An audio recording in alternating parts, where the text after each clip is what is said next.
kabar kalian? Pastilah mereka baik. Ya, puji Tuhan. Semoga kalian semua yang ada di rumah dalam kondisi sehat. Nah, walaupun kita secara virtual saat ini dalam pemberian materi MPLS kita pada hari yang ketiga, nah itu tidak menyurutkan semangat kalian dalam mengikuti MPLS pada hari ini. Nah, baiklah, sebelum kita masuk dalam materi mengenai bahaya pornografi dan nafsa, di samping ibu telah ada ibu kepala sekolah. Nah, untuk itu dipersilahkan kepada ibu untuk memperkenalkan diri secara langsung. Ya baik, Bu Ina, terima kasih. Jadi anak-anakku sekalian, saya Ibu Martina Sabtu Ari, SPD MPD, yang akan membawakan materi bersama dengan Ibu Ina pada siang hari ini.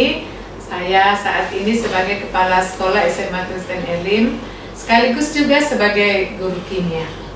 Ya. Nah, ya, itulah tadi perkenalan singkat dari Ibu Kepala Sekolah.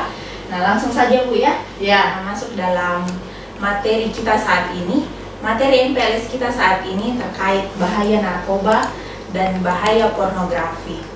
Nah, Ibu, saya mau bertanya Ibu mengenai pornografi itu sendiri. Ya. Apa sih sebenarnya itu pornografi, Ibu? Ya, jadi Bu Ina, kalau berbicara tentang pornografi dan narkoba, itu pasti sangat menarik bagi anak-anak, ya, karena begitu banyak yang saat ini menjadi bahan pembicaraan. Jadi pornografi itu, anak-anakku, itu merupakan, jadi ada, kalau kita membaca peraturan Undang-Undang Nomor 44, peraturan pemerintah, itu ada di situ ada definisinya apa yang disebut dengan pornografi. Ya. Jadi pornografi itu semua yang bisa berupa sketsa, bisa berupa ilustrasi, bisa berupa foto, tulisan, suara, bunyi, animasi, kartun, percakapan, gerak tubuh, atau bentuk media komunikasi dan atau pertunjukan di muka umum yang memuat kecabulan atau eksploitasi seksual yang melanggar norma kesusilaan. Ya. Jadi dia tercantum dalam Undang-Undang Nomor 44 itu Bu ya. Ya, jadi memang sudah ada undang-undangnya, jadi tidak sembarang. Jadi memang makanya anak-anakku semua harus tahu apa sih itu pornografi, terus apa itu porno aksi, itu yang penting. Oh iya. Jadi di Indonesia memang sudah masuk Bu ya, sudah ada undang-undang pornografi seperti itu. Iya. Nah Ibu, terkait dengan judul materi kita mengenai bahaya pornografi dan narkotika, nafsa itu sendiri. Nah, menurut Ibu, definisi narkoba itu apa Ibu? Oh, ini yang penting. Biasa anak-anak kau bilang narkoba. Apa sih itu narkoba? Ternyata Ibu Ina, narkoba itu adalah singkatan. Oh, singkatan. Ya, singkatan Bu. Nar itu narkotika, ko itu psikotropika, dan ba itu singkatan dari bahan adiktif. Ya, jadi narkoba dari tiga suku kata Bu ya. Betul. Jadi supaya nanti kita jangan sok-sok bilang narkoba. Ditanya apa itu narkoba, pun tidak tahu. Ya. Ternyata dia memang memiliki singkatan betul. sendiri. Ya. Nah, itu Bu terkait dengan pengertian psikotropika, narkoba itu sendiri dan pornografi. Mungkin lebih bagus Bu, lebih alangkah baiknya ketika ada video Bu ya. Iya, nah, betul. Tapi sebelum video, Bu Ina, saya jelaskan dulu apa itu narkoba. Narkotika, kan narkoba tadi udah singkatan. Nah, apa itu narkotika? Narkotika itu obat. Sebenarnya obat nih.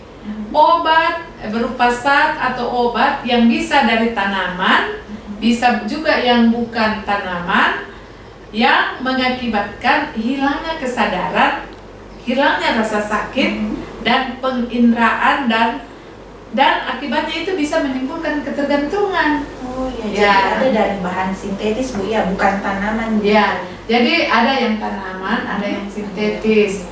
Ya, jadi sebenarnya ini narkotika itu tujuannya adalah obat, tapi belakangan kan disalahgunakan. Nah, itulah ya bahayanya. Nah, itu tentang narkotika. Jadi zat atau obat tadi ini bekerja mempengaruhi saraf sentral dari orang yang menggunakan. Nah, kemudian yang kedua, psikotropika. Kalau psikotropika itu Ibu Ina, itu zat atau obat yang berkhasiat psikoaktif dan mempengaruhi kesadaran, karena memang sasaran obat ini adalah pusat-pusat tertentu di saraf pusat manusia. Ya, jadi di tulang belakang yang dipengaruhi. Jadi sistem saraf. Sistem saraf yang dipengaruhi. Jadi makanya kita harus tahu betul apa sih pengaruhnya bagi kita. Nah, kemudian ada juga yang disebut dengan prekursor. Prekursor itu adalah zat atau bahan pemula atau bahan kimia yang bisa digunakan untuk membuat narkotika. Kan sering kita nonton di televisi, ditangkap di situ ada produk narkotika dan sebagainya, ya itu yang disebut dengan prekursor. Nah, yang ketiga tadi Bu Ina, BA itu singkatan dari bahan adiktif lainnya. Apa itu bahan adiktif? Bahan adiktif itu adalah zat yang mengakibatkan ketergantungan, seperti zat-zat solvalen yang termasuk inhalasia, yang biasa tuh anak-anak pernah enggak dengar anak-anak cium-cium lem? Oh iya. Yang ini. Ya, karena bisa menimbulkan juga rangsangan sampai ke otak. Ya, jadi ada aseton, thinner, lem itu yang berbahaya. Berbahaya, apalagi kalau misal dikonsumsi oleh kalangan siswa Bu ya. Ya, mungkin tidak dikonsumsi tapi dicium-cium itu mempengaruhi otak kita. Tapi seperti Bu Ina tadi bilang, supaya kita lebih paham, lebih bagus kita saksikan videonya, ya? Iya Bu. Nah, baiklah, itu tadi pengertian dari pornografi dan nafsa itu sendiri. Berikut tayangan video terkait materi ini.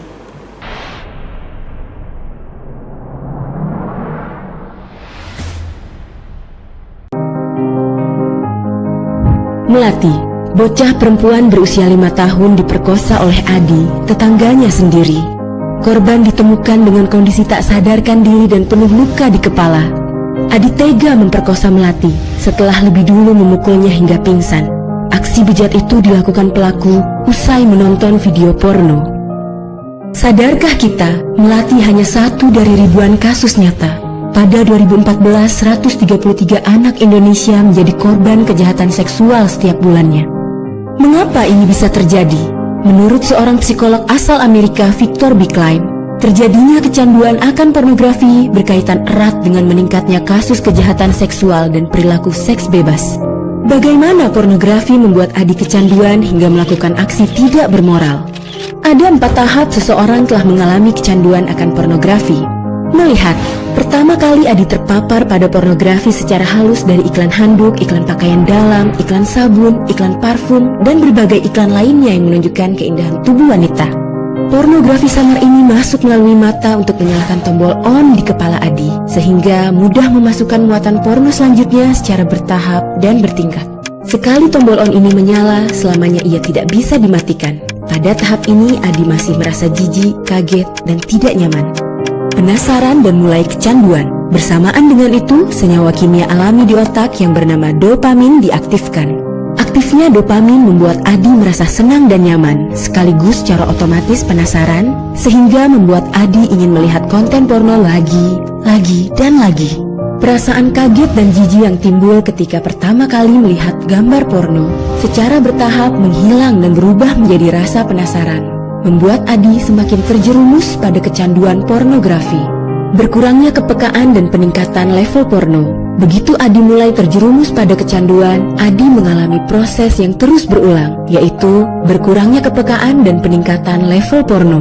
Semula yang suka melihat iklan gaun panjang tanpa lengan, meningkat menjadi suka iklan dengan pakaian mini, kemudian meningkat lagi menjadi gambar porno, dan seterusnya meningkat hingga timbul dorongan kuat untuk meniru apa yang pernah dilihatnya. Pada tahap ini, Adi merasa tidak cukup lagi hanya melihat. Ia terdorong ingin mempraktekkan apa yang dilihatnya. Mulai dari hal paling minim, membuat foto atau video serupa, hingga meniru adegan yang dilihatnya. Itulah proses yang dialami oleh Adi, sehingga ia melakukan kejahatan seksual di usia yang masih remaja. Tahukah Anda, otak merupakan bagian tubuh yang paling penting bagi manusia? Sekarang angkat tangan Anda dan letakkan pada dahi. Tepat di situ ada bagian otak yang paling istimewa. Bagian itu disebut prefrontal cortex atau disingkat PFC. Menurut peneliti otak Jordan Grafman, PFC ini hanya ada pada otak manusia, sehingga membedakan kita dengan binatang. Bagian ini diciptakan dan dirancang khusus oleh Tuhan supaya manusia mampu memilih dan memiliki etika. PFC berfungsi seperti pemimpin. Ia bertanggung jawab untuk berkonsentrasi, memahami benar dan salah, mengendalikan diri, menunda kepuasan, berpikir kritis, dan merencanakan masa depan. PFC adalah pusat pertimbangan dan pengambilan keputusan. PFC inilah yang membentuk kepribadian dan perilaku sosial. Sayangnya, PFC adalah bagian otak yang paling mudah mengalami kerusakan. Jika PFC rusak, maka kepribadian orang bisa berubah. Rusaknya PFC bisa disebabkan oleh benturan fisik, bisa juga oleh zat kimia, seperti narkotika, psikotropika, dan zat adiktif atau nafsa. Dan ternyata penyebab paling merusak juga pornografi, yang disebut narkolema.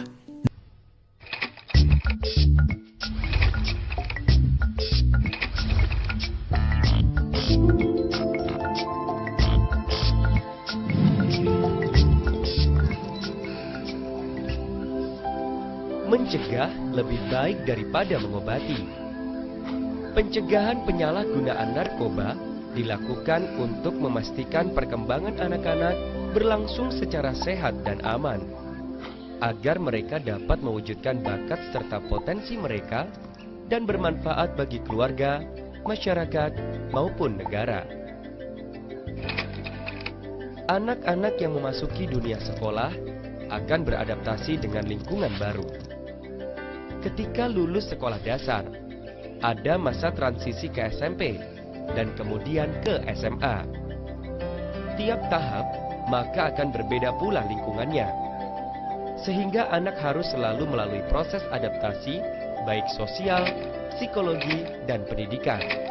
Semakin besar pertumbuhan hingga lanjut perguruan tinggi, maka anak akan semakin jauh dari orang tua, atau dapat dikatakan kurang mendapat pengawasan dari orang tuanya. Tidak hanya itu, terkadang permasalahan di rumah seperti pola komunikasi yang tidak efektif di dalam keluarga juga akan membangkitkan sikap penolakan anak terhadap aturan yang sudah dibuat. Terjadinya kekerasan hingga perceraian orang tua dan kerap pindah domisili harus dihadapi oleh para anak-anak tersebut. Di saat bersamaan, mereka juga dapat menghadapi situasi peredaran narkoba yang marak terjadi di lingkungan sekolah, bahkan teman mereka sendiri yang menggunakan narkoba. Hal tersebut merupakan faktor resiko bagi seorang anak rentan terhadap penyalahgunaan narkoba. Sekolah dan perguruan tinggi juga terkadang menggunakan metode mengajar yang bersifat pasif, sehingga tidak ada kedekatan secara emosional antara kedua pihak tersebut. Adanya jarak serta kebutuhan yang tidak terpenuhi tersebut juga menjadi faktor resiko bagi para pelajar dan mahasiswa menjadi rentan menyalahgunakan narkoba. Semua faktor resiko tersebut dapat dicegah dengan berbagai macam cara.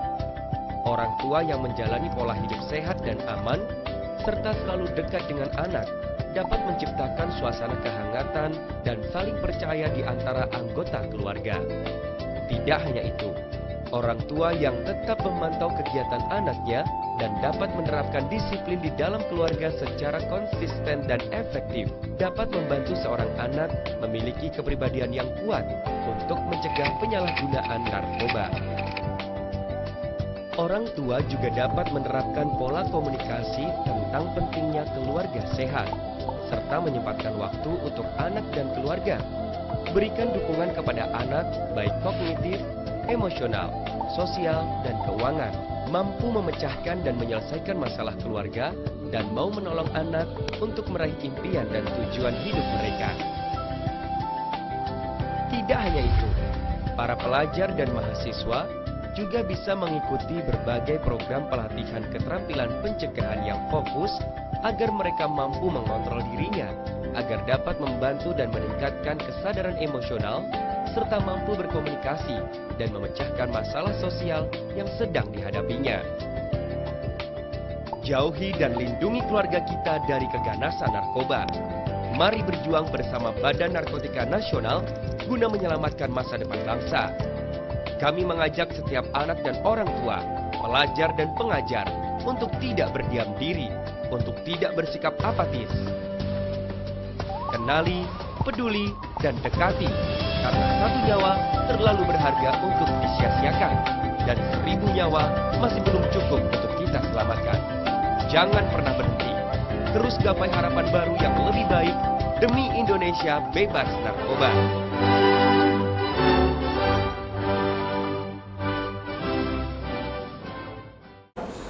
Wah, ternyata sangat mengerikan Bu ya untuk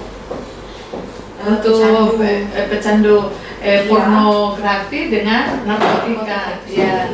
Jadi memang kalau narkoba itu kalau kita sudah lihat videonya tadi, ada 2 itu yang diserang. Ada otak dan ada fisik. Tadi itu kalau kita lihat di video kan sangat mengerikan Ibu Ina. Kalau orang kecanduan itu rasa itu hilang. Kadang-kadang rasa siang jadi malam. Jadi anak-anak yang kecanduan, orang-orang yang kecanduan biasanya siang itu jadi malam, malam jadi siang. Yang rasa lapar itu juga tidak ada, sehingga masuk kenyang terus. Akhirnya tubuhnya menjadi mengecil karena dia merasa perasaan laparnya itu sudah tidak terasa lagi. Dan saya kira sudah kita lihat tadi bagaimana dampaknya kalau selain pornografi itu juga sangat berdampak. Yang suka menonton video porno itu sangat berbahaya ternyata Ibu Ina. Bisa mempengaruhi perilakunya.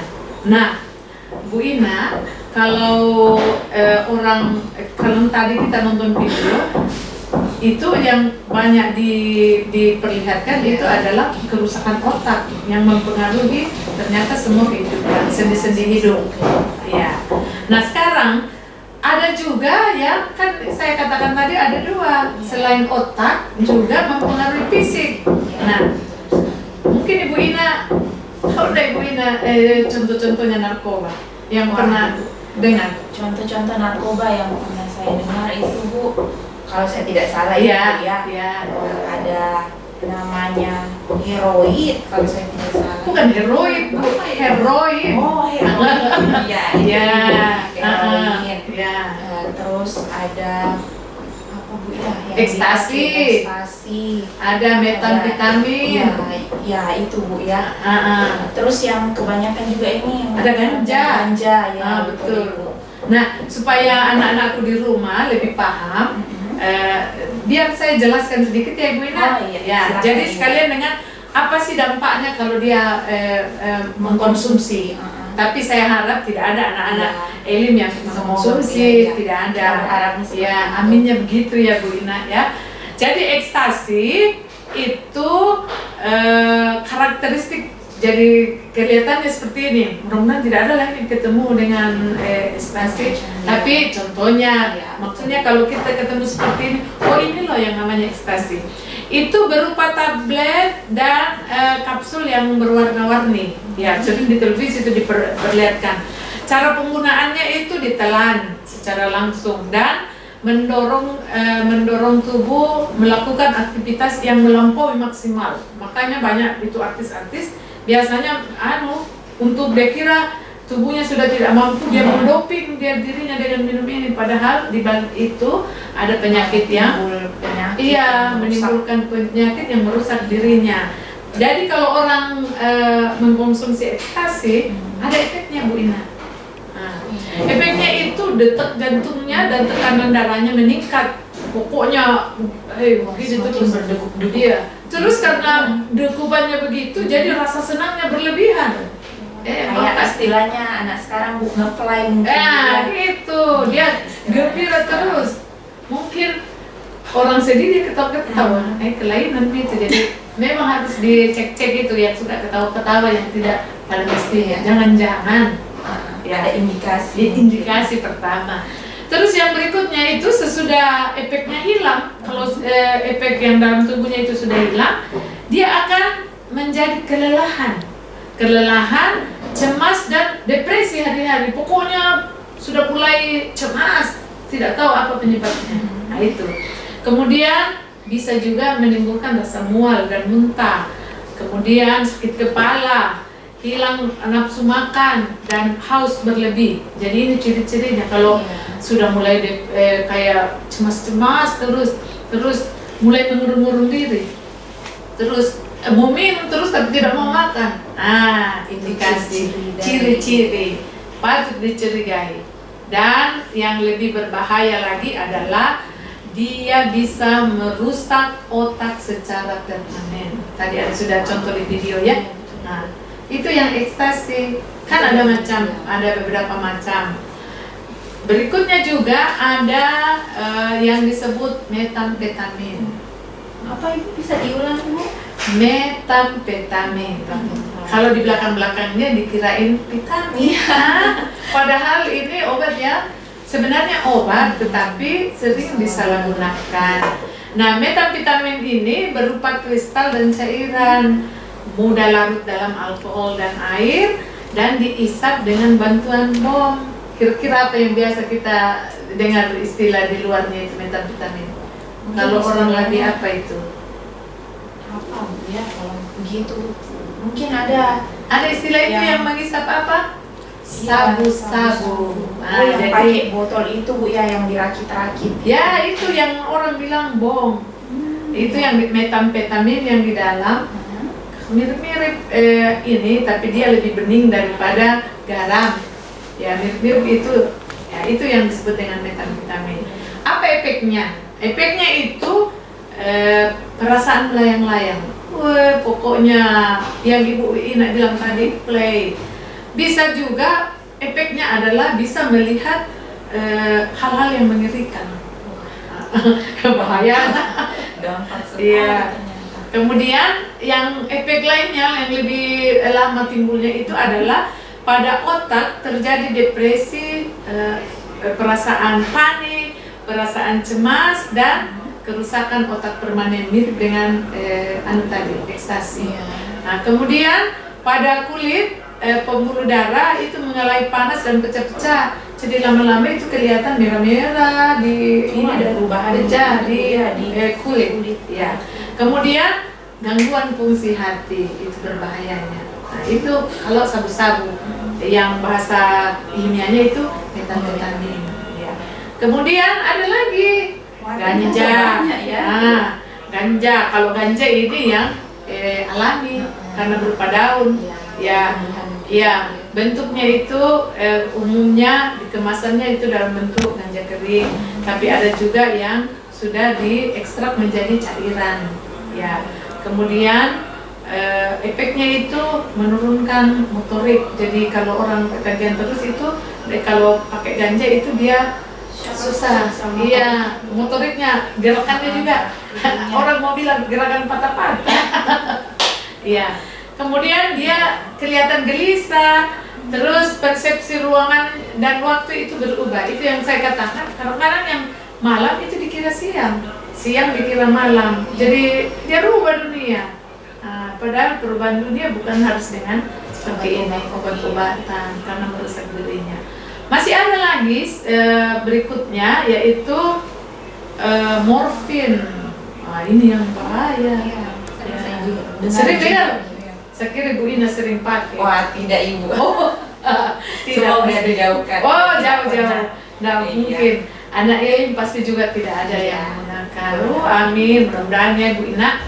Jadi morfin itu Bu Ina, itu analgesik yang kuat. Kemudian tidak berbau.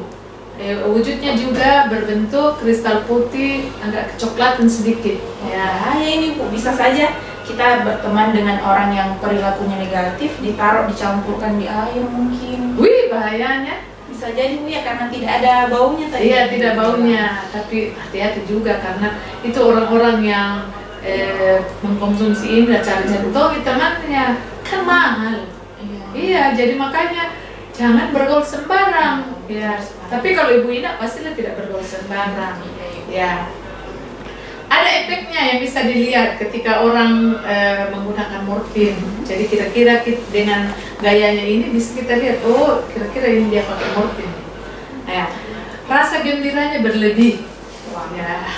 Jangan juga kalau orang ketawa-ketawa langsung bilang pasti pakai morfin. Nah, bahayanya. Ya, kemudian tekanan darahnya itu menurun dan denyut jantung dan nadinya melambat. Ya, itu pengaruh fisik yang dialami. Sering ngantuk, kesadarannya kabur, sulit berpikir dan apatis, putus asa selalu. Ya, masih ada lagi heroin. Pernah dengar? Aduh, Nah, pokoknya yang saya salah ucap, Bu. oh ya, heroin. Dikirain Bu Ina heroin. Heroik tadi. Ya, heroik itu gaya yang berlebih.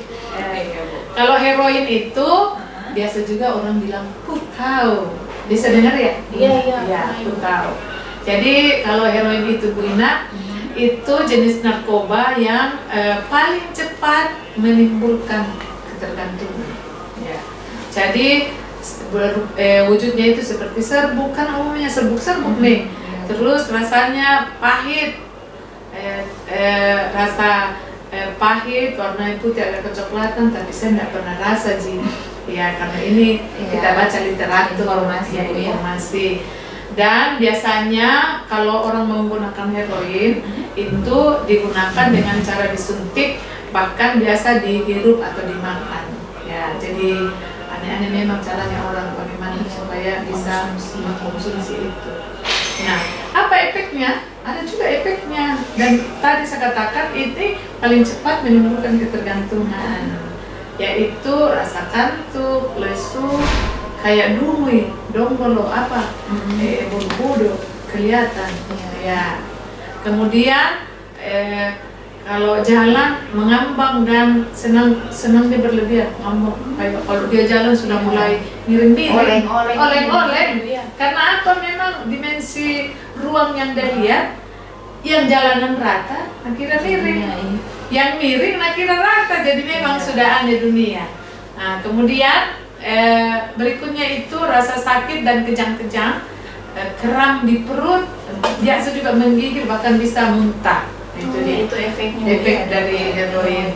Ya, jadi memang bahaya sekali. Nah, itu saya kira itu contoh-contoh daripada narkoba yang ada di sekitar kita, tapi mudah-mudahan itu tidak merusak atau tidak pernah kita ketemu. Iya, itu yang kita harapkan bersama ya. Iya, semoga apalagi ini dengan adanya MPLS ini, kegiatan MPLS, siswa dapat informasi. Jadinya maksudnya kalau ada yang dia temukan, wah ini barang mencurigakan, ini asing menurut saya, harus dihindari. Ya, seperti itu. Terus Ibu Ina, ternyata penggunaan narkoba itu memang tuh ada yang menjadi tujuan utama dan sasarannya, betul. Nah, siapa itu sasaran-sasaran yang orang ingin supaya ini yang mengkonsumsi atau menikmati itu namanya narkoba? Ternyata dari penggunanya itu, Bu, menyasar juga, Bu, ya. Iya. Ada kalangan yang karena dia mau cari teman supaya dia juga sama-sama menggunakan, sama rusak, saya kira. Padahal sayangnya ya, harusnya kita mencari teman supaya kita menjadi lebih baik. Iya. Ya, Ibu, kira-kira siapa kalangan mana saja yang bisa disasar? Pengguna apa? Yang biasa disasar itu anak remaja. Ya. Pada umumnya, Bu, ya. Ya, pada umumnya orang yang pekerja keras. Karena tadi tuh Ibu Ina sudah dengar, kalau pakai itu dikirain tenaganya makin bertambah. Padahal di ujung itu nanti dia akan lemah dan drop. Ya. Kemudian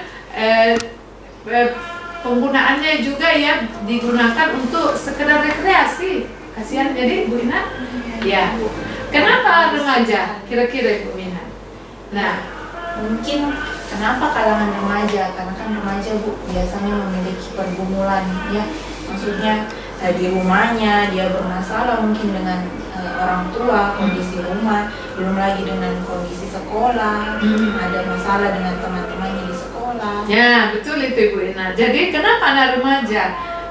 Selain yang Ibu Ina bilang tadi, itu karena anak remaja mudah dipengaruhi. Ya, kenapa dia mudah dipengaruhi? Karena solidaritas teman. Temanku, masa saya tidak temanku tahu solidnya tinggi, padahal salah solid. Coba kalau dia belajar bilang, masa saya tidak belajar, temanku belajar. Nah, itu yang kalau cara baiknya. Nah, kenapa juga remaja? Karena rasa ingin tahu tinggi, karena dia bilang kalau ekstasi bedek begini, mau kak bedek coba, padahal salah. Berarti rasa ingin tahunya Bu ya? Iya, rasa ingin tahu, tapi rasa ingin tahu itu ke arah yang negatif, ya itu yang berbahaya. Kemudian ingin tampil menonjol, jagoan itu kan anak remaja biasa agak malu-malu. Nah, kan dengan dia konsumsi begitu, dia kira PD-nya naik, padahal di ujung kepedeannya itu sebenarnya kita melihat dia seperti setengah-setengah miring sebenarnya, ya seperti itu. Kemudian kadang-kadang dia juga anak remaja kan suka bosanan, jadi bad mood, betul bad mood. Dia mau kalau begitu dia bisa tidak hilang rasa bosan, padahal itu cuma kesenangan sesaat, jadi sangat berbahaya guna. Lebih baik mencegah daripada mengobati. Iya, betul. Berbahaya. Terus juga biasa kenapa anak remaja, karena ini anak remaja mau memberontak, kan dia merasa kalau dia sudah konsumsi itu rasa beraninya naik. Pabang-bangan ngetolo itu namanya. Iya, jadi itu memang berbahaya. Jadi anak-anakku berharap karena ada informasi hari ini, paling tidak kita mulai menjaga diri. Ternyata dengan kondisi saya sebagai anak remaja saat ini, itu saya rentan untuk dipengaruhi yang berbahayanya.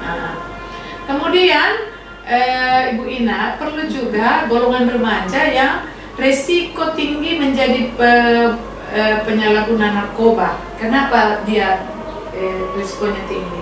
Karena apa? Kenapa dia mudah dipengaruhi? Karena dia kurang penghayatan agama. Tidak pernah doa, tidak pernah mau baca Alkitab, tidak pernah mau ikut ibadah. Jadi dia tidak tahu bahwa tubuh ini adalah bait Allah yang perlu dipelihara. Jadi makanya untuk kita di sekolah ada jadwal ibadah ya, bersyukur. Ada jadwal baca Alkitab. Berapa ayat lagi pasal per hari Bu? Yang diberikan kepada siswa itu Bu 2 pasal. 2 pasal setiap hari. Nah, itu supaya kita terhindar. Kalau lagi depresi, pusing, ada masalah, diputusin pacar, jangan jangan cari hal yang negatif. Lebih baik baca Alkitab. Betul. Ya. Kemudian kedua, kenapa anak remaja? Karena biasa kurang komunikasi dan pengawasan orang tua. Ya, ada anak remaja juga biasa kan ini Bu Ina, selalu bermasalah dengan papa mamanya. Iya. Itu banyak Ibu ya. Yang terjadi bahaya. Kemudian orang tuanya sibuk, sampai malam tidak ada di kantor, ada di kantor, tidak ada di rumah, jadi tidak terkontrol. Anaknya semau maunya saja bergaul. Kemudian kontrol dan percaya diri kurang, tidak pede dia. Karena tidak pedenya dia kira dengan minum narkoba, mengkonsumsi narkoba dia akan pede. PD-nya tinggi. Padahal ingat tadi di ujung itu ada 2 penyakit besar yang siap besar. Tidak mengikuti aturan, ingin berontak. Berikut lagi cari sensasi. Tadi kita sudah bicara itu. Bergaul dengan lingkungan pemakai narkoba. Kalau sudah tahu orang sudah bilang-bilang di situ narkoba, jangan ke situ. Tapi saya lihat anak-anak yang suka begitu, malah dia tahu di situ 3 hari 3 malam tidak orang tidur, ada kesana. Ada jiwa anak remaja sekarang Bu, mungkin karena di situ ramai, jadi akhirnya juga dia ikut ke situ. Itu tadi karena dia solidaritas kelompok tinggi banget, padahal itu salah. Kemudian Penyebabnya juga itu karena dikucilkan dari teman-teman sebaya atau kelompok. Dia merasa saya tidak dianggap, lalu dia masuk di kelompok itu, dia merasa diterima, padahal sebenarnya dia sedang dipergunakan, dijerumuskan. Kasihan ya. Wah, ternyata banyak sekali Bu dampak dari jenis-jenis narkoba itu Bu ya. Iya. Efek-efeknya. Betul. Ada dari segi fisik, ada dari segi psikis. Iya. Wah, itu semoga dijauhkan. Iya, betul. Semoga dihindarkan. Kita berharap begitu. Anak-anak kita. Jadi saya kira melalui materi di MPLS ini kita berharap bahwa ada informasi yang anak-anakku terima sehingga kita bisa menghindari. Apalagi sekarang kita belajar dari rumah. Belajar dari rumah kan godaan tidak terlalu banyak. Tapi ingat, iblis itu selalu mencari cara untuk menyatukan anak-anak. Jadi tinggal kita yang atur diri kita. Kalau kita mau maju, kita berpikiran positif, lalu melakukan hal-hal yang baik. Itu Ibu Ina. Iya. Nah, itulah materi pemaparan dari Ibu Kepala Sekolah terkait dengan bahaya-bahaya dampak yang ditimbulkan dari pornografi dan nafsa itu sendiri. Nah, berharapnya Ibu Kepala Sekolah dan kami para guru yang ada di SMA Elim ini berharapnya dengan adanya materi ini, materi selama 3 hari ini berturut-turut dalam kegiatan MPLS, berharapnya kami semoga siswa-siswi yang berada di rumah yang sedang menonton, menyaksikan tayangan ini secara virtual via daring itu bisa dapat informasi dan menjauhkan diri dari perilaku-perilaku negatif ini. Ya, jadi Bu Ina sekali lagi bahwa tubuh kita ini bait Allah. Ketika kita masih muda untuk meraih masa depan, saatnya kita mengisi hal-hal yang baik, hal-hal yang positif. Karena keberhasilan yang kita impikan itu kita bisa mulai dengan mengisi sedikit demi sedikit hal yang baik dan nantinya akan berkumpul. Dan kita yakin di mana ada tekad yang baik, pasti Tuhan akan memberkati. Iya. Nah, itu tadi dari Ibu Kepala Sekolah, di mana ada tekad yang baik, di situ pasti Tuhan memberkati. Amin. Nah, ya Ibu, sekian. Terima kasih untuk pemaparan materi Terima kasih lagi. Mengenai bahaya pornografi dan nafsa ini. Semoga apa yang telah disampaikan oleh Ibu Kepala Sekolah itu semua dapat menjadi sumber informasi untuk anak-anakku yang berada di rumah, bahkan mungkin untuk kita semua. Betul. Untuk kita semua. Nah, baiklah, terima kasih atas perhatian dan kerjasama untuk orang tua terlebih Bu dalam daring ini. Orang tua juga kami berterima kasih karena telah menuntun, membimbing anak-anak dalam belajar di rumah. Sekian pemaparan. Masih ada satu Bu. Oh iya. Nanti sesudah materi ini ada feedback yang akan diisi oleh anak-anakku. Boleh diisi, bukan boleh, harus diisi supaya kita lebih memahami materi yang disampaikan pada siang hari ini. Ya, betul sekali ya. Jadi feedback dari anak-anakku di rumah itu nanti link Bu ya, Nanti akan dikirimkan di-sharekan link dan mungkin link absen juga Bu ya, absen absen. MPLS-nya. Itu nanti kalian isikan. Nanti setelah itu kami akan melihat siapa orang-orang yang siswa-siswi di rumah yang terlibat aktif dalam kegiatan MPLS ini. Ya, sekian materi mengenai bahaya pornografi dan nafsa. Salam sehat. Tuhan Yesus memberkati. Amin.